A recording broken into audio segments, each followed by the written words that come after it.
പത്തരമാറ്റ് സീരിയലിൻ്റെ ഇന്നത്തെ എപ്പിസോഡാണ് കേട്ടോ പറയുന്നത്.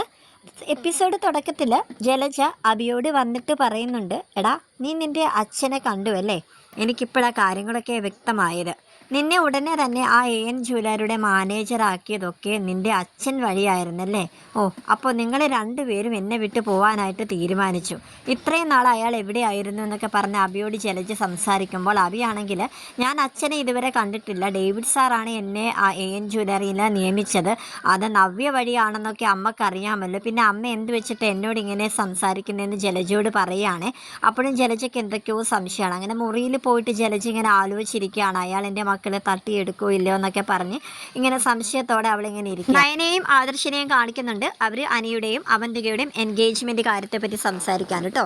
അനി അതിൻ്റെ ഇടയ്ക്ക് ആദർശിനെ കണ്ടിട്ട്, ഈ എൻഗേജ്മെൻറ്റ് നടക്കാതിരിക്കാൻ വല്ല വഴിയുണ്ടോ ആദർശേട്ടൻ അറിയാലോ എൻ്റെ മനസ്സിലെ നന്ദുവാണെന്നുള്ള കാര്യം ആരും ഇവിടെ ഒന്നും മനസ്സിലാക്കുന്നില്ല എന്നൊക്കെ ആദർശിനെ വന്ന് കണ്ട് സംസാരിച്ചു കേട്ടോ. അപ്പോൾ ആ ഒരു കാര്യമൊക്കെ നയനയോട് പറയുമ്പോഴത്തേക്ക് നയന പറയുന്നത്, ആദർശേട്ട ഈ വിവാഹം എങ്ങനെയെങ്കിലും നടന്നാലേ പറ്റത്തുള്ളൂ, എൻ്റെ അമ്മയും അച്ഛനൊക്കെ ഇപ്പോൾ ഭയങ്കര സന്തോഷത്തിലാണ്, ഇനി വേണം അവർക്ക് നന്ദുവിൻ്റെ ഒരു ആലോചന അടുത്തത് എങ്ങനെയെങ്കിലും ഒരു ചെറുക്കനെ കണ്ടുപിടിക്കാനെന്നൊക്കെയാണ് നയന പറയുന്നത്. അതുകൊണ്ട് ആദർശേട്ടൻ ഒരിക്കലും നമ്മുടെ അനിക്ക് ഒരു വാക്ക് കൊടുക്കരുത്, ഈ കല്യാണം മുടക്കി കൊടുക്കാന്നുള്ള ഒരു വാക്കും ആദർശേട്ടൻ പറയരുതെന്നൊക്കെ പറയാനുണ്ട്. അപ്പോൾ ആദർശ് പറയുന്നുണ്ട്, ഇല്ല നയന, ഞാൻ അങ്ങനെ പറയുമോ, എന്തായാലും മുത്തശ്ശൻ്റെ തീരുമാനം തന്നെ നടക്കട്ടെ, എന്തായാലും ഞങ്ങൾ കുഞ്ഞുനാളിൽ തൊട്ട് അങ്ങോട്ടും ഇങ്ങോട്ടും സ്കൂളിലൊക്കെ വന്നും പോയി ഇരുന്നിട്ടും ആ ഒരു സമയത്ത് പോലും എനിക്ക് അവൻ്റെക്ക് അങ്ങനെയൊന്നും അവൻ കണ്ടിട്ടില്ല, അതുകൊണ്ടാണ് അവൻ അങ്ങനെ ഈ രീതിയിൽ പറയുന്നത്, അവളെ ആ രീതിയിൽ കാണാൻ സാധിക്കാത്തത് കൊണ്ടാണ്, അവനെ കുറ്റം പറഞ്ഞിട്ടും കാര്യമില്ല എന്നൊക്കെ ആദർശ് പറയുന്നുണ്ട് കേട്ടോ.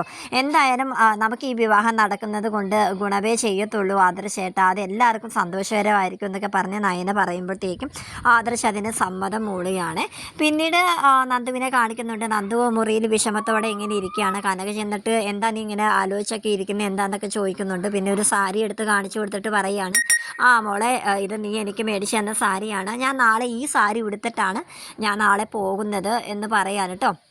എന്നിട്ട് നന്ദുവിൻ്റെ അച്ഛനോട് എന്നിട്ടും കനക പറയുന്നുണ്ട്, പിന്നെ നമുക്ക് നാളെ പിന്നെ എൻഗേജ്മെൻറ്റിന് പോവണ്ടേ, മോളെ എന്തോ ഭയങ്കര വിഷമത്തിലാണെന്ന് തോന്നുന്നു, ഇപ്പോഴുള്ള ആ ഒരു വിഷമം മാത്രമേ കാണത്തുള്ളൂ, അതൊക്കെ പതുക്കെ മാറിക്കോളൂ എന്നൊക്കെ നന്ദുവിൻ്റെ അച്ഛൻ പറയാൻ കേട്ടോ. അങ്ങനെ നന്ദു ഇങ്ങനെ വിഷമിച്ചിങ്ങനെ ഇരിക്കുമ്പോൾ ആ ഒരു സമയത്ത് തന്നെ നമ്മുടെ അനി നമ്മുടെ നന്ദുവിനെ കോള് ചെയ്യുന്നുണ്ട് കേട്ടോ.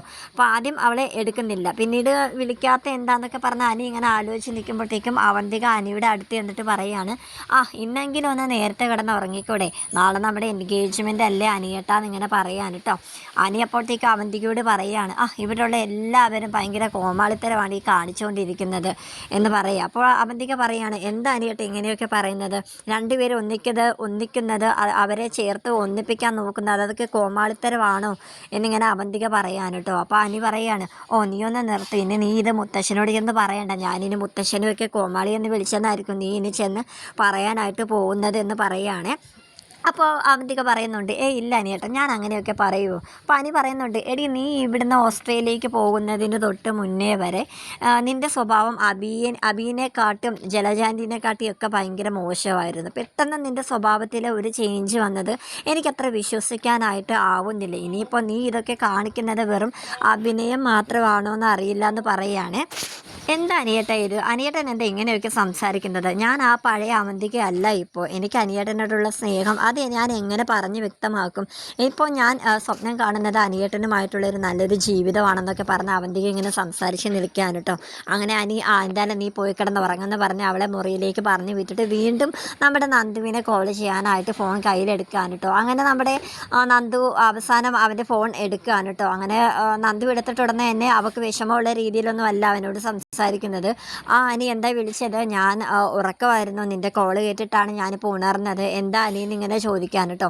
അനിയാണെങ്കിൽ, നിനക്കപ്പോൾ ഉറങ്ങാനായിട്ട് സാധിക്കുന്നുണ്ടോ, ഞാനിവിടെ ഉറക്കമില്ലാതെ ഇങ്ങനെ നിൽക്കുകയാണെന്നൊക്കെ ഇങ്ങനെ പറയുകയാണ്. അപ്പോൾ നമ്മുടെ നന്ദു പറയുന്നുണ്ട്, എന്തായാലും ഇതുമായിട്ട് പൊരുത്തപ്പെട്ട് പോയാലേ ഇനി എന്തായാലും നടക്കത്തുള്ളൂ, ഇനിയെല്ലാം നമുക്ക് മറക്കാം അനി എന്ന് നന്ദു പറയാൻ കേട്ടോ.